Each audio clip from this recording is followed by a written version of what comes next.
말씀은 로마서 12장 9절로 13절입니다. 12장 9절로 13절 한 목소리로 읽도록 하겠습니다. 사랑에는 거짓이 없나니 악을 미워하고 선에 속하라. 형제를 사랑하여 서로 우애하고 존경하기를 서로 먼저 하며 부지런하여 게으르지 말고 열심을 품고 주를 섬기라. 소망 중에 즐거워하며 환난 중에 참으며 기도에 항상 힘쓰며 성도들의 쓸 것을 공급하며 손 대접하기를 힘쓰라. 아멘. 오늘도 하나님의 은혜가 여러분의 삶 가운데 함께 하시기를 주님의 이름으로 축복합니다. 12장에서 우리가 잘 알고 있는 말씀은 자신의 몸을 하나님께 산 제물로 드려라. 그리고 변화를 받아서 새로운 마음으로, 그리고 선하고 기뻐하신 하나님의 온전하신 뜻을 분별하면서 살아가라. 이렇게 바울이 우리에게 권면해 주고 있어요. 로마에 있는 교인들에게. 근데 이것은 하나님과의 우리의 관계고요. 9절부터 이제 마지막 21절까지는 이웃과의 관계 속에서 우리가 어떻게 해야 되는 것이냐, 이제 이것을 우리한테 말해주고 있는데, 첫 번째는 이겁니다. 고린도전서 13장에 있는 사랑과는 좀 다르게, 그러니까 사랑이 이러한 것입니다 라고 얘기하는 것이 아니라 사랑은 이렇게 행동하는 것입니다. 사랑이라고 하는 것은 관념적으로 사랑을 정의하는 것이 아니라 사랑이 있다면 이렇게 하는 것입니다. 행동의 관점에서 오늘은 이야기해 주고 있는 거예요. 자, 9절 한번 읽어볼까요? 9절 한번 읽어보겠습니다. 다시. 사랑에는 거짓이 없나니 악을 미워하고 선에 속하라. 자, 사랑은 울리는 꽹과리와 같다, 사랑이 없으면 울리는 꽹과리와 같다, 이것이 말해주는 게 아닙니다. 사랑은 거짓이 없는 겁니다. 그러니까 이 원어의 의미에서 보면 거짓 없는 사랑, 진정한 사랑이라고 말하는데, 이 거짓 없다라고 하는 얘기는 위선이 없다. 이제 위선하면 어떻게, 성경의 인물 중에서 보면 가룟 유다가 예수님의 이마에 키스를 하죠. 그리고 예수님이 여기 있다라고 하는 것을 어떻게 합니까? 알려주는 거잖아요. 그래서 겟세마네 동산에서 예수님께서 붙잡혀 갔잖아요. 그러니까 가룟 유다가 했던 사랑은 뭡니까? 위선적인 사랑인 겁니다. 위선, 가식이 없다. 자, 우리가 사랑을 한다면 진실하게 대하십시오, 이 얘기입니다. 여러분, 대접받고자 하는 대로 대접을 하라, 이런 말씀 아시죠? 인간관계 황금률입니다. 근데 저는 이것을 하나님께 적용하는 거예요. 여러분이 정말 하나님께 어떻게 대우받기를 원하십니까? 그러면 하나님께 여러분들이 그렇게 하십시오. 여러분들은 하나님께 그렇게 하지 않고 왜 하나님으로부터는 굉장히 많은 것을 받으려고 하십니까? 우리 대부분은 간구하는 거잖아요. 그렇죠? 간구의 기도를 하다 보면 어느 순간에 내가 현타가 올 때가 있어요. 내가 진짜 하나님을 믿어서 하나님으로 인해서 내가 변화되는 것이냐. 하울링이 좀 나나요? 하울링이 좀 잡아주세요. 하나님을 믿음으로 인해서 내가 그분에 의해서 내가 변화되는 것이냐, 아니면 내가 그분을 변화시켜서 내 요구를 듣게 하길 원하느냐. 우리들의 대부분의 새벽에 나와서 작정하는 기도의 대부분은 하나님께 이런 감사를 드리고 싶습니다, 하나님께 이런 고마움을 표현하고 싶습니다는 거의 없어요. 거의 대부분은 우리의 요구를 들어달라고 하나님께 기도하는 겁니다. 근데 이게 없다면 또 종교 생활이 안 되잖아요. 그렇죠? 내 요구가 없는데 어떻게 하나님을 또 믿겠습니까? 그런데 그게 좋은 통로가 되어서 하나님께 간구하다 보니 염치 없는데, 내가 하나님께 받은 것이 너무나 많은데 라고 하는 것에 대한 감사가 우리 안에 떠오르게 되고, 그리고 내가 이런 간구의 기도의 제목 때문에 하나님께 붙들려 있다라고 하는 것에 대해서 감사를 고백할 수 있는 것, 이것이 그리스도인의 모습 아니겠습니까? 여러분 어떻게 생각하세요? 무조건 달라고만 하세요? 아니잖아요. 기도는 대화라고 했습니다. 그렇죠? 그러면 내가 기도하면서 그분의 음성을 듣게 되고 그분의 음성에 의해서 우리가 변화됩니까? 변화되지 않습니까? 구하다 보면 이렇게까지 구할 필요는 없겠네. 하나님께 주시겠네. 그러면 어느 순간 나의 모습이 아니라 내 옆에 있는 사람의 모습이 보이게 되고, 그럼 뭐죠? 그 사람을 위해서 기도하게 되는 겁니다. 그게 그리스도인의 사랑 아닌가요? 그렇죠? 사랑에는 위선이 없습니다. 거짓이 없습니다. 그러니까 당신이 만약에 내 이웃을 사랑한다면 악을 미워하십시오. 그리고 선을 행하십시오. 당신이 옆 사람을 사랑한다면 그 사람에게 선을 행하십시오. 근데 그 선은 진실해야 합니다. 가식 있는 사회생활이 아닌 거예요. 여러분, 정치인들 이번에 보니까 이제 뭐 당대표 선출할 때 정말 죽자고 싸우더라고요. 그렇죠? 근데 당대표 딱 선출하고 난 다음에 그 미소 보셨죠? 그 미소가 진실한 미소입니까? 진실하지 않은 미소입니까? 진실하지 않잖아요. 안에 미움이 있죠. 내가 부글 끓지만 웃는 거잖아요. 이게 정치학적인 수사 아닙니까? 정치적인 그런 그 표현인 거죠. 그 세계선 또 그렇게 해야 됩니다. 근데 그리스도인은 안에는 미움이 부글부글한데 부글부글한데 그냥 사랑합니다. 이거 아니라는 거예요. 내 안의 미움을 하나님 앞에서 해결하고, 그리고 그 미움의 방향이 이 사람이 아니라 무엇 때문에 미워하게 됐는지를 돌아보고 진실로 사랑하도록 애쓰십시오.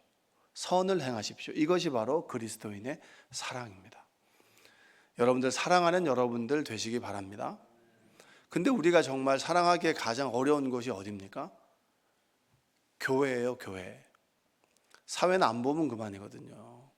여러분, 애들도 그래요. 애들도 어른도요. 비업을 안 보면 돼. 어렸을 때부터 안 보면 그만이에요. 그래서 내 싫어하는 사람하고 뭐하러 안 보면 그만이지. 그래서 눈도 마주치지 않아요. 학교에서도. 어렸을 때부터 그거 배웁니다, 애들. 근데 교회는 어떻게 되죠? 교회는 매주 봐야 되잖아요. 교회를 어떻게 떠나는 거예요. 근데 교회를 떠나면 다른 교회는 그 사람 없나요? 그럼 온라인 예배를 드린다고 절대 성장은 없어요. 왜 하나님께서 교회라고 하는 공동체를 주셨을까요? 사랑하는 법을 배우고, 그리고 다른 사람을 통해서 나의 모습을 보고, 그리고 부족한 사람들을 세워가는 것을 훈련하는 곳이 바로 어디입니까? 교회입니다. 그래서 저는 목사님, 저는 그냥 예배만 드리고 싶습니다. 죄송한데 그렇게 신앙 성장은 없어요. 여러분, 지식으로 여러분들이 성장할 것 같아요? 하나님 말씀 많이 알면 성장할 것 같습니까? 바리새인이 되죠. 그래서 우리는 부딪히면서 자꾸 그 속에 들어가서, 우리는 이제까지 내 레벨에 맞는 사람들과 만났습니다. 근데 교회는 내 레벨에 맞는 사람들과 만날 수도 있지만 그렇지 않은 사람들이 더 많아요. 내가 하이 클래스다. 근데 교회에서는 못 배운 사람들도 많습니다. 왜 그들을 하나님께서 묶어주셨을까? 서로 둥글둥글하게 다루어져 가는 겁니다. 말씀 좋아요. 목사님 말씀 좋아서 제가 등록했어요. 말씀 좋은 사람들은 여러분 전 세계에 얼마나 많이 깔려 있는지 몰라요.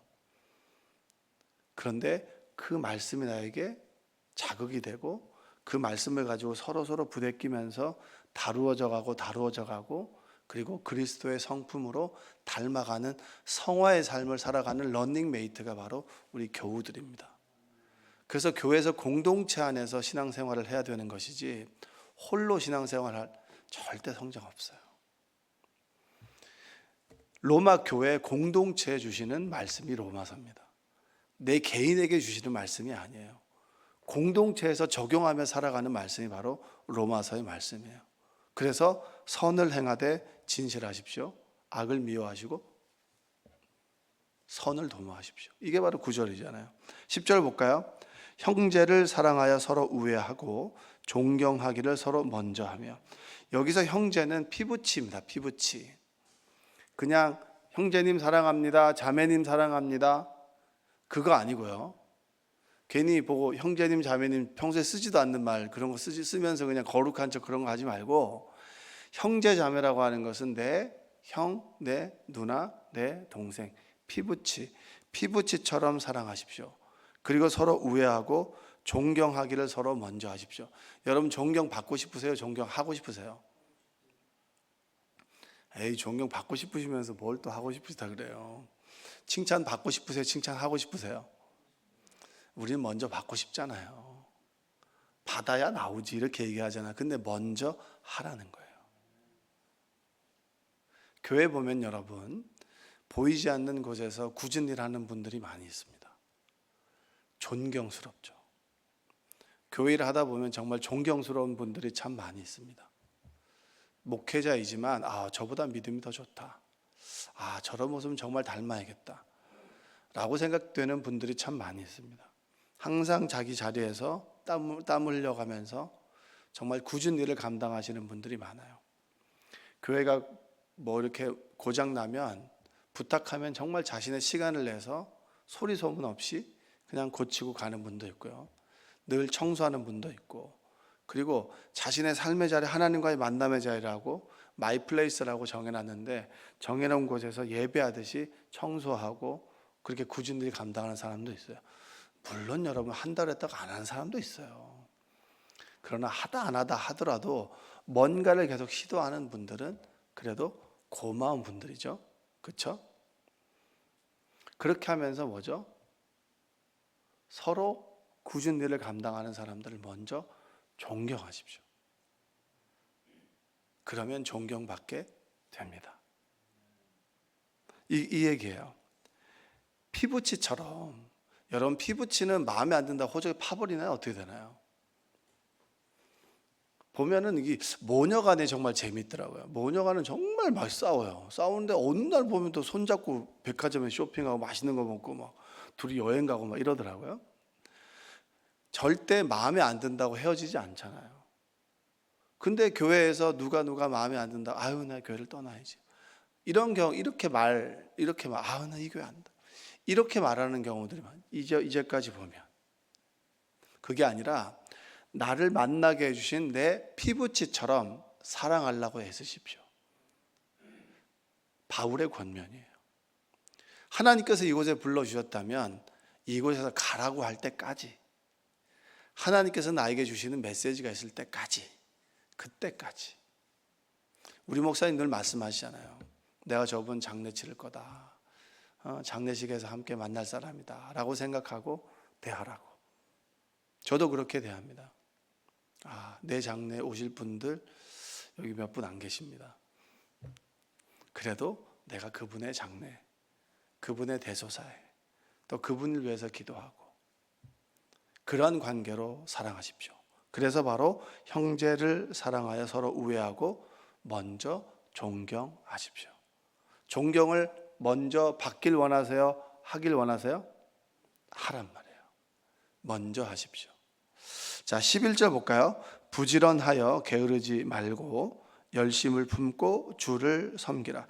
여기서 게으름이라고 하는 것은 나태를 지적합니다. 나태함이 뭐냐면, 밥을 먹고 설거지를 먼저 하시는 분 손 들어보세요. 먼저 하고 쉬는 분, 아니면 쉬고 난 다음에 하는 분. 설거지를 잔뜩 쌓아놓고 TV는 보고 먹을 건 다 먹고 나중에 해야지라고 하는 게 게으름입니다. 근데 이 바울은 여기서 이런 게으름을 얘기를 하는 게 아니에요. 해야 될 거를 뒤로 미루는 게으름을 얘기하는 게 아니라 영적인 우울함을 얘기합니다. 영적인 우울함. 영적으로 보면 다운돼서 늘 낙심하고 절망하는 그 영적인 상태를 보고 게으르다라고 얘기를 하는 거예요. 그래서 부지런하여 게으르지 말고, 여러분의 영적인 삶을 위해서는 부지런하게 눌러붙지 마시고, 그리고 다운되지 마시고, 불평과 불만하지 마시고, 늘 하나님 앞에서 열심히 살아가십시오, 이 얘기예요. 그래서 부지런하여 게으르지 말고 열심을 품고 주를 섬기라. 여러분, 뭔가를 해도 그만 안 해도 그만 하면 안 되잖아요. 열심히 해야 되잖아요. 그렇죠? 저는 어디를 가도 기대감이 있어요. 오늘 어떤 일이 있을까? 제가 오늘 이제 정견수련회 답사를 가거든요. 답사를 가는데, 답사를 가면 어떤 일이 생길까를 뭐 할까요? 기대하는 삶을 살아야 되잖아요. 한숨 쉬지 말라고. 우리 교우들하고 얘기해보면 한숨 쉬는 분 한숨 쉬지 말라고. 내 그 한숨에 나도 지금 다운되겠다고. 뭔가 기대하고 열심히 열정을 가지고 살아가는 삶이 그리스도인의 모습이에요. 오늘 하루 하나님께서 어떤 일을 나에게 보여주실까? 하나님께서 어떤 일을 나에게 이루어 주실까? 그걸 기대하며 살아가는 삶이 그리스도인입니다.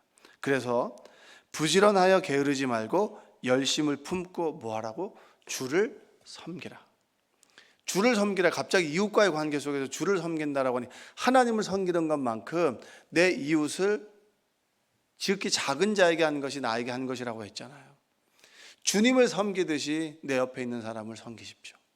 내 가족을 섬기고, 그리고 내 이웃을 섬기고, 그리고 사랑하는 사람을 섬기십시오. 이것이 바로 11절입니다. 자, 12절 한번 볼까요? 12절 읽겠습니다. 소망 중에 즐거워하며 환난 중에 참으며 기도에 항상 힘쓰며. 소망을 품는다라고 하는 것은 내 상태가 여러분 아주 엑셀런트한 겁니까? 아니 조금은 힘든 상태입니까? 여러분의 소망은 즐거울 때 소망을 품습니까? 아니면은 어려울 때 소망을 품습니까? 어려울 때 품어요? 어려울 때 품어요? 우리의 소망과 꿈은 내가 힘들지만 이렇게 됐으면 좋겠다라고 하는 소망을 품잖아요. 내가 힘들고 경제적으로 어려워요. 몸이 안 좋아요. 그럴 땐 내 몸이 안 좋을 때 내 소망은 뭐죠? 회복되는 겁니다.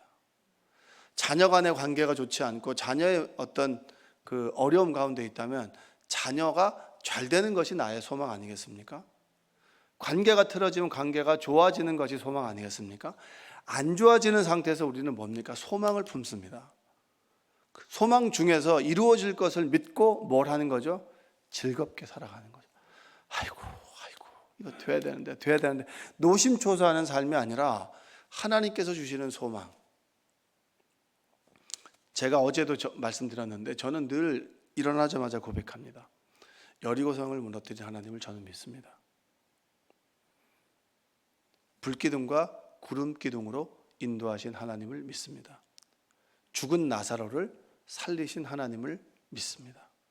이게 우스운 것 같죠? 이게 굉장히 힘이 있습니다. 왜냐? 하나님께서 하신 말씀이거든요. 저는 날마다 그렇습니다. 웃게 하시는 하나님. 내 인생의 마지막은 해피엔딩이다. 이렇게 고백합니다. 고백하는 것. 어려운 상황 중에 소망을 품고 그 소망을 고백함으로 오늘 하루를 즐겁게 살아가는 것. 그리스도인이 뭐가 이렇게 즐거워? 주님이 나와 함께 계시기 때문에 즐겁고 행복하지 않습니까? 한번 생각해 보세요. 수많은 것들을 믿을 수 있는데 내가 예수님을 믿고 하나님을 믿고 그분께서 주시는 평안 가운데 내가 오늘 하루 이 순간을 살아간다? 전 하루를 돌아볼 때 항상 내 삶을 성공이다 실패다를 딱 할 때 기준이 있어요. 오늘 하루의 은혜가 있는가? 누구와 대화를 하든 어떤 말씀을 듣든 하나님께서 그 사람을 통해서 말씀을 통해서 어떤 식으로든 나에게 주셨던 은혜가 있는가? 있다면 성공, 없으면 실패. 하나님께서 주시는 우리에게 주시는 은혜가 있는가? 많이 벌고 이것이 중요한 게 아니라 하나님께서 나에게 감사를 주셨다면 내 인생 성공이에요. 오늘 하루. 뭐 때문에 분주하게 살았는데 그 속에서 은혜가 없었어? 잘 못 산 거예요. 저는 그래요. 누구와 경쟁하느냐? 어제 나와 난 경쟁. 어제 내 모습보다 내가 오늘 열심히 살아왔는가? 그렇다면 난 오늘 하루 잘 살았구나. 근데 나태하고 게으르게 살았다. 이렇게 되면 열심히 일하는 사람에게 박수를 쳐줄 수 있습니다. 옆집이 잘 되면 여러분 그 사람에게 박수를 쳐줄 수 있어요. 옆집은 잘 되고 우리 집은 안 되면 에라이? 이게 아니고, 옆집이 잘 됐을 때 박수 쳐줄 수 있는 것은 어제 나와 내가 비교하기 때문입니다. 하나님께서 오늘 하루 나에게 주셨다. 옆집에게 은혜를 주셔서 하나님께서 이 사람에게 주셨다면 나에게도 주시겠지. 우리 목사님이 나한테 악수할 때는 웃었는데, 아니 저 집사님한테는 악수할 때 웃었는데 나한테는 무표정하신데 나한테 뭔가 안 좋으신가? 이게 아니고, 그 집사님에게 웃었다면 나에게도 웃어줄 것이다. 이런 태도, 이게 그리스도인입니다. 바뀌어가는 여러분들 되시기 바랍니다. 그래서 소망을 품을 수 없는 가운데 소망을 품고 즐거워하는 것, 오늘 하루 그런 삶을 살았으면 좋겠습니다. 세상은 끊임없이 부정적인 것들, 근데 부정적인 것들은 끌어당기는 힘이 있어요. 자꾸 그걸 빠져들게 하거든요. 끊어내고 오늘 하루에 주시는 만나의 은혜, 만나의 은혜의 유효기간은 며칠입니까? 하루잖아요. 그 은혜를 누리며 살아가는 여러분 되시기를 원합니다. 기도하겠습니다. 사랑과 은혜가 풍성하신 아버지 하나님 감사합니다. 오늘 하루의 은혜를 주심에 감사합니다. 만나의 은혜를 가지고 하루를 살아가게 하시고, 소망을 품을 수 없는 상황 속에 있을지라도 하나님께서 주시는 소망을 품고 즐거워하며 주님을 열심히 섬기고 사랑하며 내 이웃을 품고 살아가는 하루가 될 수 있도록 우리를 인도하여 주옵소서. 늘 주님 주신 것에 감사하게 하시고 구하는 그런 삶을 넘어서 하나님께 드릴 수 있는, 존경을 받기보다 존경을 먼저 드릴 수 있고, 대접받기를 원하는 것만큼 하나님을 대접하고 내 옆에 있는 사람들에게 마음 다해 대접할 수 있는 그런 그리스도인 되도록 도와주옵소서. 예수님의 이름으로 기도합니다. 아멘.